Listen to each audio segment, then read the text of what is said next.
তোমরা যারা ক্যালকাটা ইউনিভার্সিটির ফার্স্ট সেমিস্টারের স্টুডেন্ট এবং নিউ সিলেবাস অর্থাৎ আন্ডার সিসিএফ 2022 অনুযায়ী এবছর পরীক্ষা দিতে চলেছ, তাদের জন্য ভিডিওটি গুরুত্বপূর্ণ হতে চলেছে। আজকে আমরা ক্যালকাটা ইউনিভার্সিটির compulsory CBSE paper constitutional values and fundamental ডিউটিসের কিছু গুরুত্বপূর্ণ প্রশ্ন নিয়ে আলোচনা করব, যেগুলি পরীক্ষায় আসার সম্ভাবনা খুব বেশি। পেপারটি মোট 50 নম্বরে পরীক্ষা হবে এবং দুটো পার্টে ভাগ করা থাকবে, মডিউল 1 ও মডিউল 2। মডিউল 1 থেকে দুটো 25 নম্বরের প্রশ্ন আসবে, তার মধ্যে একটা লিখতে হবে। একইভাবে মডিউল 2তেও দুটো 25 নম্বরের প্রশ্ন আসবে এবং একটা লিখতে হবে 400 ওয়ার্ডের মধ্যে। এবং তবে 25 নম্বরের প্রশ্নগুলো গোটাটাই 25 নম্বরে আসার সম্ভাবনা খুব কম। তো 25 নম্বর প্রশ্নটা কতগুলো পার্টে ভাগ করে দিতে পারে, যেমন 10+10+5 বা 15+10 বা 15+5+5 বা 5টা 5 নম্বরের, তো এইভাবেও আসতে পারে। তো এবার আমরা যে প্রশ্নগুলো পরীক্ষায় আসার সম্ভাবনা খুব বেশি সেগুলো নিয়ে আলোচনা করব। মডিউল 1 থেকে যেগুলো তোমরা একটু ভালো করে পড়বে সেগুলো হলো: 1. ভারতের সংবিধানের প্রধান প্রধান বৈশিষ্ট্যগুলি আলোচনা করো। 2. ভারতের সংবিধানের প্রস্তাবনার তাৎপর্য বিশ্লেষণ করো। 3.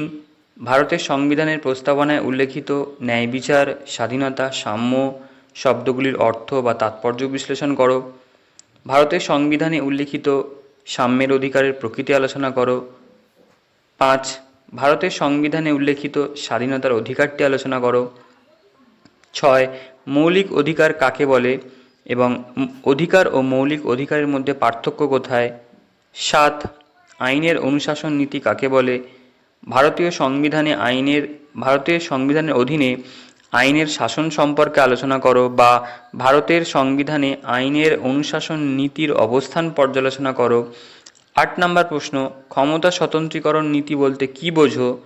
ভারতের সংবিধানে ক্ষমতা স্বতন্ত্রীকরণের প্রভাব আলোচনা করো। 9 নম্বর প্রশ্ন: ভারতীয় সংবিধানে বা সংবিধানের প্রস্তাবনায় উল্লেখিত সার্বভৌমিকতা, সমাজতন্ত্র, ধর্মনিরপেক্ষতা, গণতন্ত্র শব্দগুলি তাৎপর্য বিশ্লেষণ করো। এগুলো মডিউল 1-এর গুরুত্বপূর্ণ প্রশ্ন।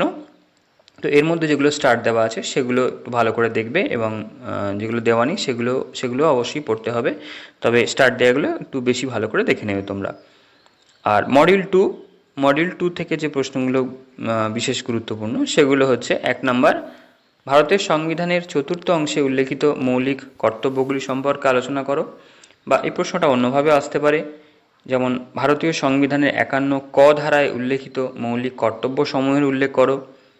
2 নম্বর প্রশ্ন, ভারতীয় সংবিধানে উল্লেখিত মৌলিক কর্তব্যের মূল্যবোধ ও তাৎপর্য বিশ্লেষণ করো।